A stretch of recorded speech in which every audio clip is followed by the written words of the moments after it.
Welcome to W News. Russia is running low on ammunition, and the fact that China won't provide its weapons to Moscow implies that Russia is now near the end of its rope, according to Matthew Kroenig, Deputy Director of the Atlantic Council's Center for Strategy and Security. He stated that Beijing's step back in support of Russia may be because Beijing is worried they may become victims of U.S. sanctions if they directly assist Moscow. He also said that the action from China may be evidence that U.S. and European sanctions are having an effect.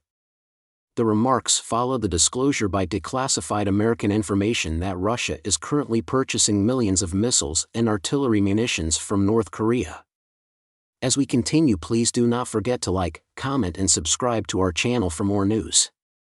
Speaking with CNBC host Eamon Javers, Mr. Kroenig said, "Russia is out of ammunition, it can't get munitions from other countries, and even China is refusing to help Russia's military effort. So Russia is turning to Iran and North Korea. These countries are providing Russia with more ammunition now, but I think it shows that Russia is at the end of its rope."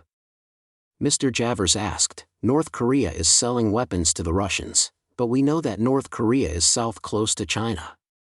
Do you think the Chinese get a say in that, and do they get to veto that decision if they don't like it? Is this something where the North Koreans can just work around China and go straight to Moscow?" Mr. Kroenig responded, "The Chinese do have some influence over North Korea. They could shut off their power grid with the flip of a switch. That influence, however, is limited, and they cannot force North Korea to shut down its nuclear program." He concluded, "My best guess is that this is an independent North Korean decision and the Chinese are not playing a major role. What China is really worried about is not the core of the world opinion. I think they are worried about U.S. secondary sanctions. They are worried that if they're seen as directly supporting Russia, they could become victims of U.S. sanctions, and they want to avoid that."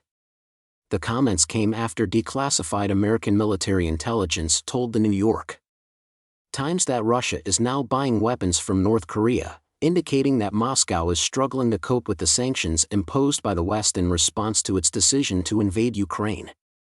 Thank you for listening.